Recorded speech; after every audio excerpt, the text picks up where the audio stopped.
শিবির welfare politics করতেছে, আমরা এর সাথে একমত নেই, এটা অমুক, এটা খারাপ, এটা অমুক, মানে কাজ নাই কি করবে। আমি তাদের কাছে আপনাদের মাধ্যমে বিনীতভাবে অনুরোধ করতেছি, ভাই আপনাদের যদি কোনো কর্মসূচি খুঁজে না পান, আপনারা যদি কোনো কাজ বের করতে না পারেন, আমাদের কাছে আসেন, বসেন, সময় নেন, আমরা আপনাদের কর্মসূচি ঠিক করে দেব এবং আপনাদের কর্মসূচি বাস্তবায়নে আমরা সর্বোচ্চ সহযোগিতা করব ইনশাআল্লাহ। আজকে উদ্বোধনী সেশনে প্রথম দিন, প্রথম কিস্তিতে আমরা 33টা ফিল্টার দেব এবং এর পরবর্তীতে আমাদের এই কর্মসূচি চালু থাকবে। যেমন ছাত্রী হলের জন্য আমরা আজকে ফিল্টার নিয়ে আসিনি, আমরা ওয়াশিং মেশিন এবং পানির ফিল্টার একসাথে আমাদের বোনদের কাছে হস্তান্তর করব। আজকে আমরা কয়েকটা বিভাগে দিব, আমরা ইতিহাসে দিব, বাংলা, আমাদের আর্টসের হচ্ছে কয়েকটা ডিপার্টমেন্টের আমাদের কলা অনুষদের ভাইরা প্রতিনিধি আসছে, এখানে দিব, কেমিস্ট্রিতে দিব, আইআরে দিব, ফিলোসফিতে দিব, রাষ্ট্রবিজ্ঞানে দিব, আমরা উন্মুক্ত লাইব্রেরিতে দিব, জগন্নাথ বিশ্ববিদ্যালয়ের একমাত্র ক্যাফেটেরিয়াতে দিব। এই জায়গাগুলোতে আমরা আজকে স্থাপন করব ইনশাল্লাহ।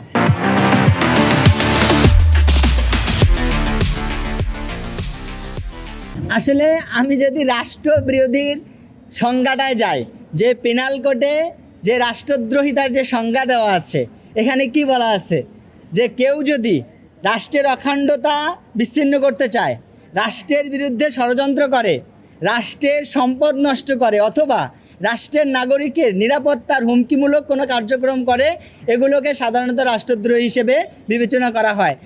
আমরা আসলে এই কোনো একটা গ্রাউন্ডে আমাদের কার্যক্রম পড়ছে কি না, বা আমাদের কোনো কাজ পেনাল কোডের অথবা সেডিশনের যে কোনো একটা বিষয়ের সাথে সম্পর্ক আছে কি না, যদি থাকে তাহলে এটা রাষ্ট্রদ্রোহিতা, আর যদি না থাকে তাহলে এটা কখনোই রাষ্ট্রদ্রোহিতা না, বরং শিক্ষার্থীদের কল্যাণের জন্য উদ্যোগগুলো গ্রহণ করা। এখন আসেন, এখন এখানে কয়েকটি ন্যারেটিভ দাঁড় করানোর চেষ্টা করছে। এক নম্বর বিষয় হচ্ছে, আমি এটাও শুনেছি একজন বলেছে যে ঢাকা বিশ্ববিদ্যালয় স্টিলের খাট দেওয়া হবে কেন, এটা কি এতিমখানা নাকি? একজন পলিটিক্যাল ব্যক্তি এটাও বলেছে। এইটা একজন রাজনৈতিক ব্যক্তির মুখের ভাষা হতে পারে না। শিক্ষার্থীরা দিনের পর দিন ফ্লোরে ঘুমাচ্ছে, তখন আপনার কোনো কথা নাই। শিক্ষার্থীরা দিনের পর দিন সারপোকার কামড় খাইতেছে, তখন আপনার কোনো কথা নাই। যখন শিক্ষার্থীর একটু ভালো থাকার ব্যবস্থা করা হয়েছে, তখন এমনি আপনি কথা বলা শুরু করেছেন। আবার একটা গ্রুপ ন্যারেটিভ তৈরি করার চেষ্টা করতেছে যে ওয়েলফেয়ার পলিটিক্স, এটা জগন্নাথ বিশ্ববিদ্যালয়ে বেশি দেখা যাচ্ছে। একটা গ্রুপ যাদের কোনো রাজনৈতিক এজেন্ডা নাই, যাদের কোনো শিক্ষার্থী বান্ধব কর্মসূচি নাই, কোনো কাজ নাই, তারা কি করবে? একটা গ্রুপ আছে, তাদের কোনো কাজ নাই, কোনো কর্মসূচি নাই, কিছু নাই, কি করবে তারা সারাদিন ঘুরে ফেরে, এবার বিকালবেলা ক্যাম্পাসে এসে চিন্তা করে ঠিক আছে এবার 10 মিনিট একটা আন্দোলন খেলি আর কি, একটা জাস্ট একটু দাঁড়াইয়ে হাতে তালি দিয়ে একটা ছবি নিয়ে এটা দেখায় যে আমরা এই যে শিক্ষার্থীদের জন্য অনেক কিছু করে ফেলছি। এখন এইগুলো শিক্ষার্থীরা এখন আর খায় না, না খাওয়ার কারণে এখন কি করবে? সময়গুলো তো কাটাইতে হবে। এখন তারা ফেসবুকে লেখালেখি শুরু করছে যে শিবির ওয়েলফেয়ার পলিটিক্স করতেছে, আমরা এর সাথে একমত নেই, এটা অমুক, এটা খারাপ, এটা অমুক, মানে কাজ নাই কি করবে।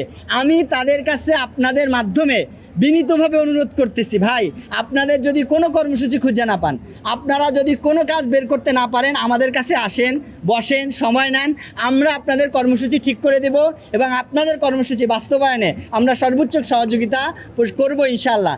আমরা চাই সবাই মিলে এই ক্যাম্পাসকে একটি নিরাপদ, শিক্ষার্থী বান্ধব, শিক্ষার্থীদের সুযোগ সুবিধা সম্বলিত একটা সুন্দর ক্যাম্পাস গড়তে। রেষারেষি, হানাহানি, মারামারি, পরনিন্দা, গীবত, চর্চা, কানাকানি, ফিসফিসানি, চগলগুড়ি, একঘেয়েমি, এই বিষয়গুলোর ভিতরে আমরা যেতে চাই না। আমাদের টার্গেট হলো সহানুভূতি, আমাদের টার্গেট হলো সহযোগিতা, সহাবস্থান, নিরাপদ ক্যাম্পাস প্রতিষ্ঠা করা, এবং আমরা এই কাজে আপনাদের সকলের সদয় পরামর্শ প্রত্যাশা করছি। জি, আপনাকে অসংখ্য ধন্যবাদ। এখানে দুইটা বিষয়। এক নম্বর বিষয় হচ্ছে আজকের যে কর্মসূচি বা আমাদের যে কর্মসূচি চলমান রয়েছে, এগুলোর সাথে ছাত্র সংসদ নির্বাচনের কোনো ধরনের সম্পর্ক নাই। জগন্নাথে যদি ছাত্র সংসদ নির্বাচন নাও হয়, আমাদের কর্মসূচি চালু থাকবে ইনশাল্লাহ। শিক্ষার্থীরা যদি কোনোভাবে মনে করে যে শিবির ভোট পাওয়ার যোগ্য না, তারপরেও আমাদের কর্মসূচি চালু থাকবে ইনশাল্লাহ। এবার আসেন, যদি ছাত্র সংসদ নির্বাচন হয় তাহলে কি হবে? ছাত্র সংসদ নির্বাচন যদি হয়, শিবিরের পক্ষ থেকে অবশ্যই প্যানেল দেওয়া হবে। আমরা দীর্ঘদিন থেকে শিক্ষার্থীদের সাথে নিয়ে শিক্ষার্থী বান্ধব কর্মসূচি যেগুলো হাতে নিয়েছি, আমরা মনে করি অন্যদের তুলনায় আমরা বেশি কাজ করেছি আলহামদুলিল্লাহ। এটা আমরা অহংকার করে বলছি না। বাস্তবতা হলো শিক্ষার্থীদের সমস্যা সমাধানে ছাত্র শিবির যেভাবে নিঃস্বার্থ অবদান রাখে, অন্য কেউ নিঃস্বার্থ অবদান রাখে বলে তুলনামূলকভাবে এটা কম। সুতরাং শিক্ষার্থীরা এই বিষয়টা বুঝে এবং জানে। জগন্নাথ বিশ্ববিদ্যালয়ের শিক্ষার্থীদের আশা আকাঙ্ক্ষার দাবিতে বাংলাদেশ ইসলামী ছাত্র শিবির একদম বিশ্ববিদ্যালয় প্রতিষ্ঠা লগ্ন থেকে কাজ করে আসছে, এখনও কাজ করছে, ভবিষ্যতেও করবে ইনশাল্লাহ। এক্ষেত্রে আমরা প্রত্যাশা করি, আমরা দৃঢ়ভাবে বিশ্বাস করি জগন্নাথ বিশ্ববিদ্যালয়ের মেধাবী শিক্ষার্থীরা যখন তাদের ভোট প্রয়োগ করবে অবশ্যই তারা ছাত্র শিবিরকে বাছাই করবে ইনশাল্লাহ।